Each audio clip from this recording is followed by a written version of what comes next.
Assalamualaikum warahmatullahi wabarakatuh. Hai semuanya.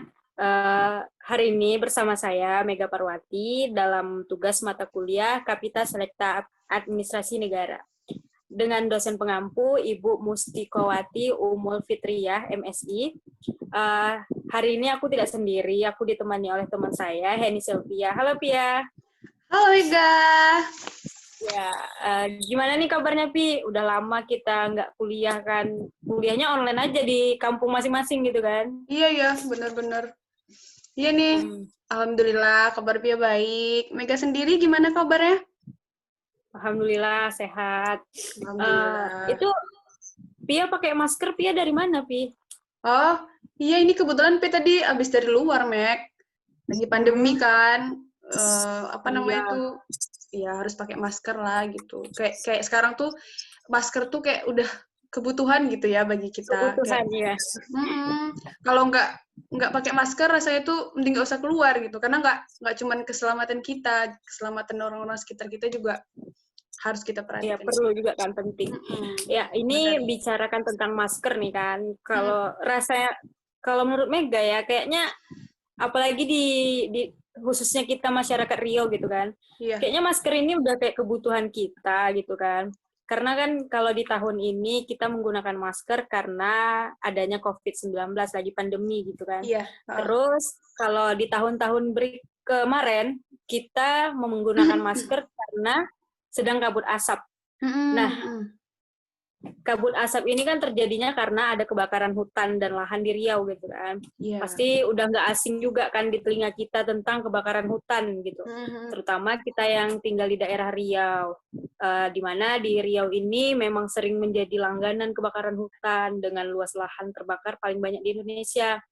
Jadi ini boleh lah kan Mega nanya-nanya sedikit tentang kebakaran hutan dan lahan ini. Sharing-sharing lah kita kan.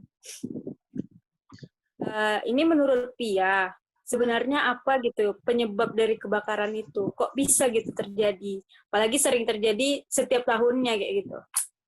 Ya. Sebenarnya tuh masalah karhutla ini tuh kalau kita flashback lagi ke belakang ya, Meg, itu udah ada Hmm. semenjak tahun 97 kalau nggak salah Pia ya, yang menghantam daerah Sumatera, Kalimantan, dan Riau ya khususnya. Nah, hal itu tuh berlangsung 7 bulan lamanya dari tahun 97 ke 98 gitu, dan peristiwa ini tuh menjadi sejarah kebakaran terparah gitu yang pernah terjadi. Tapi ternyata nggak berhenti di situ gitu, kebakaran masih saja terulang lagi dari tahun ke tahun gitu, dan yang termasuk terparahnya itu kalau nggak salah ya tahun 2015, 2017 dan tahun kemarin ya Meg, tahun 2019 gitu. Nah, sampai-sampai tetangga sebelah pun mereka selalu protes gitu kan karena mereka ikutan jadi korbannya gitu. Nah, Ya, negara uh, tetangga kan. Nah, peristiwa karhutla ini tuh nggak serta-merta terjadi kayak gitu aja gitu. Ada penyebab terjadinya gitu. Untuk penyebabnya itu di sini ada dua faktor gitu. Yang pertama disebabkan karena faktor alam. Faktor alam itu kayak kemarau panjang, pemanasan global, kayak gitu. Ditambah lagi, Riau ini kan yang kita tahu lahan gambutnya itu luas gitu. Bahkan dikatakan lebih dari 50% wilayah di Riau ini tuh dia merupakan lahan gambut gitu. Nah, lahan gambut ini tuh dia lahan basah sebenarnya yang isinya tuh banyak mengandung karbon karena dia terbentuk dari sisa-sisa tumbuhan yang udah hampir membusuk.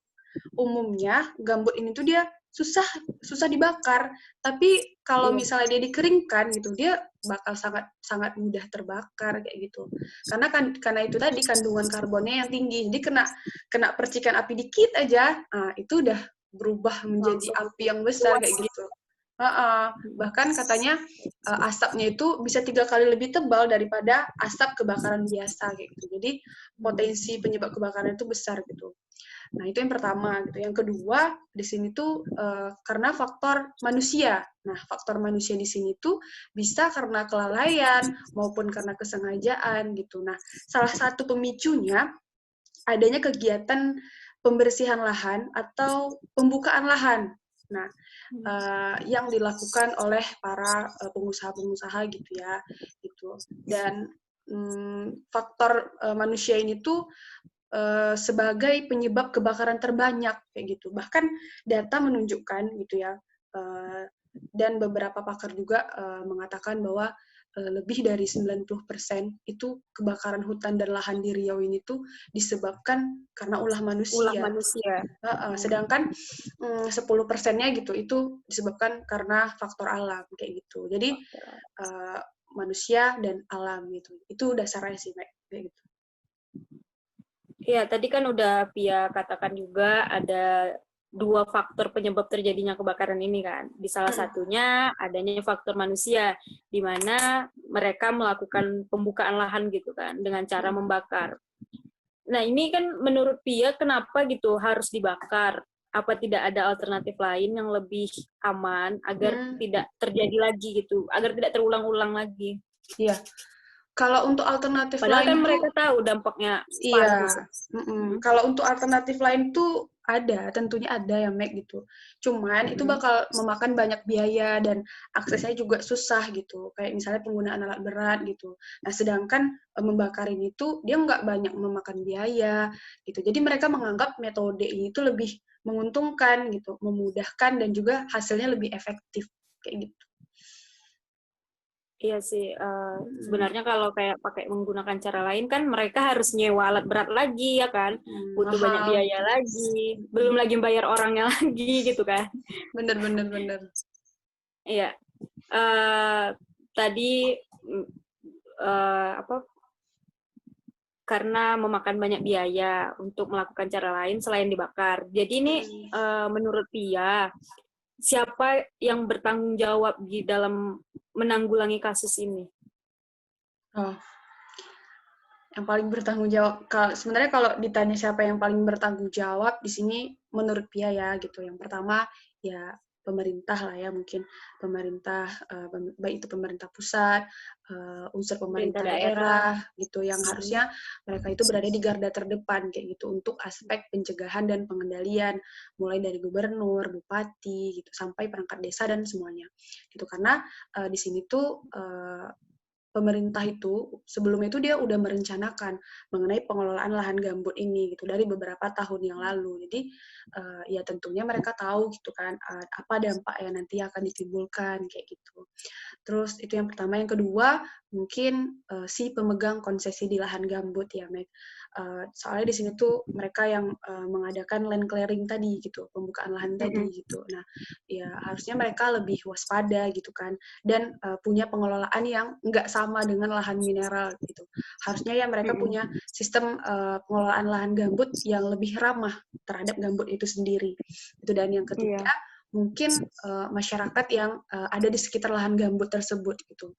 Mereka harus lebih waspada ya, karena mereka yang paling dekat gitu dan yang paling cepat terkena dampak kalau terjadi kebakaran hutan di daerah mereka kayak gitu. Kayak gitu sih, Meg. Iya, tadi terus kan udah jelas gitu, pemerintah mengajak sekelompok orang gitu untuk bertanggung jawab untuk ikut serta menangani kasus ini gitu kan. Tentunya sekelompok orang ini memiliki cara mungkin atau upayanya untuk menangani kebakaran hutan ini. Kira-kira bagaimana kerjasama pemerintah daerah itu dalam menangani kebakaran hutan menurut dia gimana tuh? Kalau untuk kerjasama pemerintah gitu kan, di sini yang Pia ketahui ya gitu, lebih kayak kerjasama antara pemerintah pusat dengan daerah gitu, beserta unsur-unsur yang ada gitu. Dan kalau misalnya di daerah gitu, mereka lebih ke mengkoordinasikan ke kecamatan-kecamatan yang ada atau instansi dan lembaga terkait yang ada di daerah mereka sendiri kayak gitu. Kayak misalnya di daerah Siak gitu dan daerah Rohil gitu ya. Nah, di sini dia ada juga baca beberapa artikel gitu kan tentang penanggulangan di daerah Siak dan Rohil ini tuh. Mereka melakukan rapat koordinasi dengan masyarakat adat, LSM untuk mensosialisasikan misalnya tentang larangan membakar hutan atau pemberitahuan bahwa ini tuh lahan gambut gitu, dan mereka juga menganjurkan kepada petani-petani yang ada di situ untuk melakukan penanaman terhadap lahan-lahan yang rawan terbakar tadi gitu. Terus juga mereka pemerintah daerahnya tuh membagikan kayak gitu, kayak alat pemadaman portable gitu untuk melakukan dalam penanggulangannya di sini gitu. Nah, selain itu juga pemerintah daerah mereka membuat kayak komunitas pemadaman kayak gitu. Nah, salah satunya di sini mereka membuat komunitas masyarakat peduli api gitu, yang komunitas itu terdiri dari perwakilan warga dari setiap desa yang ada kayak gitu. Nah, itu untuk daerahnya gitu. Kalau untuk provinsinya gitu ya, untuk pusat gitu. Di sini gubernur kita di awal tahun 2019 lalu membuat sebuah komitmen, yaitu komitmen Ria Hijau, di mana komitmen ini itu mencangkup kayak penyegelan dan pembekuan izin lingkungan terhadap para korporasi, gitu, kayak penindakan tegasnya lah gitu. Nah, terus selain itu juga pemerintah provinsi di sini tuh menggandeng para perusahaan perkebunan untuk melakukan pencegahan karhutla kayak gitu.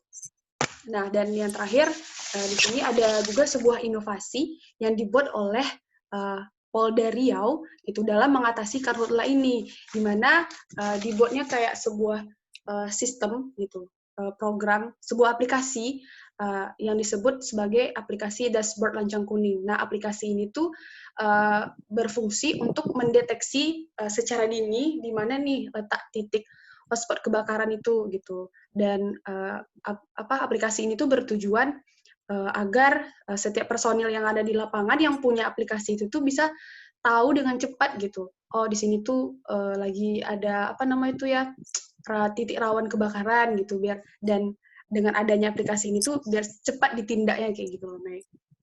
Jadi tuh itu sih, Meg.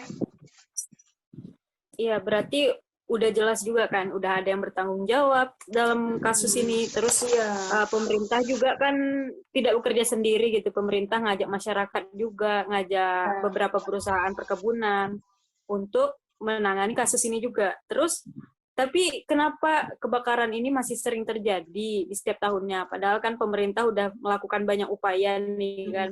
Bukan pemerintah, polisi juga ikut serta. Kira-kira menurut Pia, kira-kira menurut Pia, apa yang menjadi kendalanya sehingga kebakaran ini masih sering terjadi di setiap tahunnya? Ya, sebenarnya tuh kalau untuk upaya yang dilakukan khususnya dalam penanggulangan ini pada saat terjadinya karhutla itu menurut Pia udah bisa dikatakan cukup baik lah kayak gitu kan. Cuman dalam hal ini tuh yang perlu jadi sorotan gitu, dan hal yang perlu diperhatikan kayak gitu, bukan pada saat terjadi kebakaran gitu semuanya sibuk memadamkan, semua personil diturunkan gitu kan, tapi lebih ke gimana caranya melakukan pencegahan kayak gitu. Karena kalau misalnya pencegahan itu berhasil dilakukan, ya otomatis kan tingkat kebakaran hutan itu kan bisa diminimalisir juga kayak gitu. Nah, di sini mungkin ada beberapa hal yang mungkin masih jadi kendala gitu, kenapa karhutla di Riau ini masih aja terjadi kayak gitu. Di sini yang jadi catatan Pia ada beberapa hal ya. Mungkin yang pertama itu terkait pengawasannya. Nah, di sini kan sebelumnya gitu ya, pemerintah daerah mereka yang mempunyai kewenangan untuk mengeluarkan izin lingkungan gitu. Seperti yang kita tahu, izin lingkungan ini tuh di sini izin yang penting yang berkaitan dengan pencegahan karhutla tadi.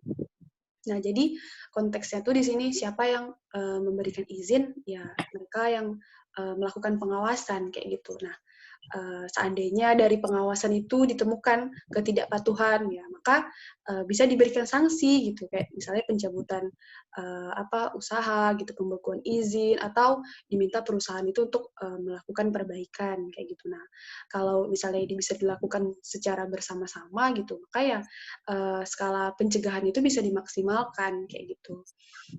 Menurut dia ya itu tingkat pengawasannya mungkin lebih ditingkatkan lagi kayak gitu. Yang pertama, yang kedua mungkin masih kurangnya koordinasi kayak gitu, Mek, khususnya bagi pemerintah daerah ya dalam mengkomunikasikan gitu mengenai masalah karhutla ini gitu.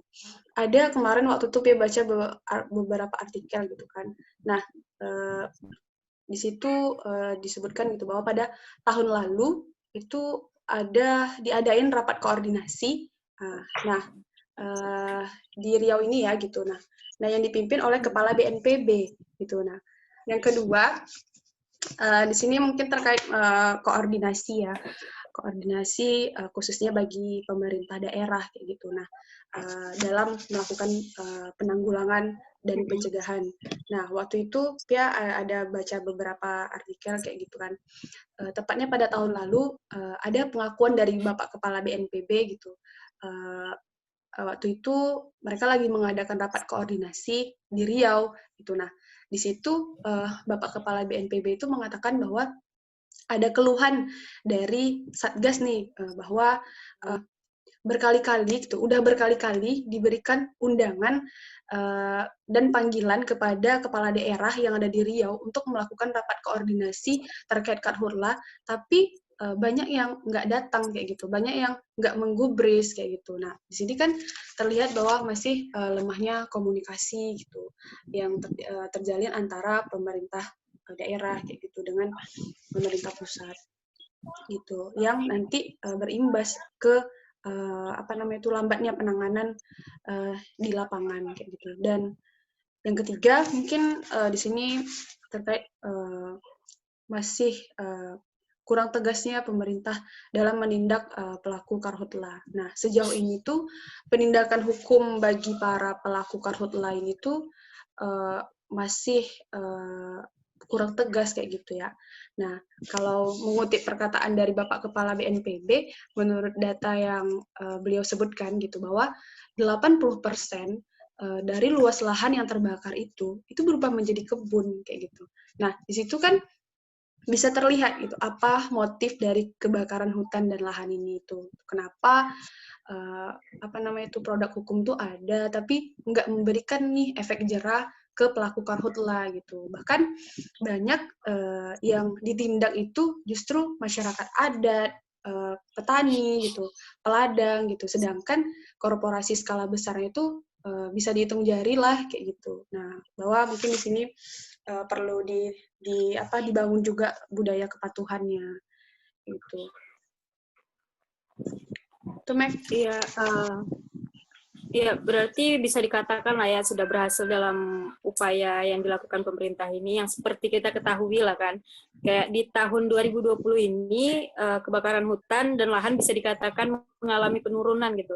Tidak kayak di tahun-tahun sebelumnya yang parah, bahkan bisa sampai asapnya itu ke negara tetangga gitu. Jadi bisa dikatakan lah kan upaya yang sudah pemerintah lakukan ini sudah berhasil. Untuk tahun ini ya, Mac? Iya. Iya, kalau untuk tahun ini seperti yang kita lihat lah ya gitu. Udah terjadi penurunan dibanding tahun sebelumnya gitu. Karhutla itu masih ada di awal tahun kemarin kalau nggak salah ya. Nah, cuman dia mengalami penurunan dan itu signifikan.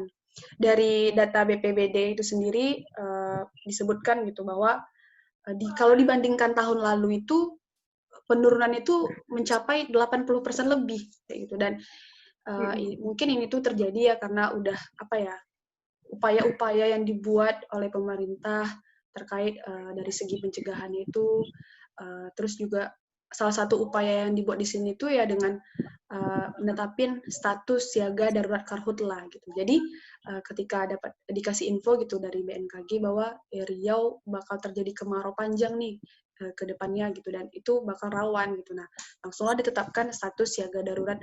Nah, itu dimulai semenjak awal Februari sampai kemarin itu berakhirnya Oktober.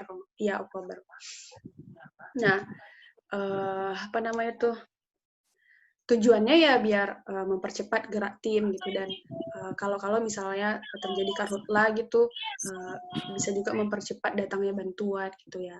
Ya ini mungkin salah satu faktor keberhasilan dari pemerintah pusat ya, gitu khususnya dalam melakukan pencegahan gitu. Alhamdulillah rangkaian podcast pada hari ini sudah terlaksanakan dengan baik. Jangan lupa untuk like, komen, dan subscribe video kita. Terus maaf juga jika saya pribadi dan Pia jika ada kesalahan dalam mengucapkan tadi kata-kata. Terima kasih kepada dosen dan teman-teman yang sudah video hari ini.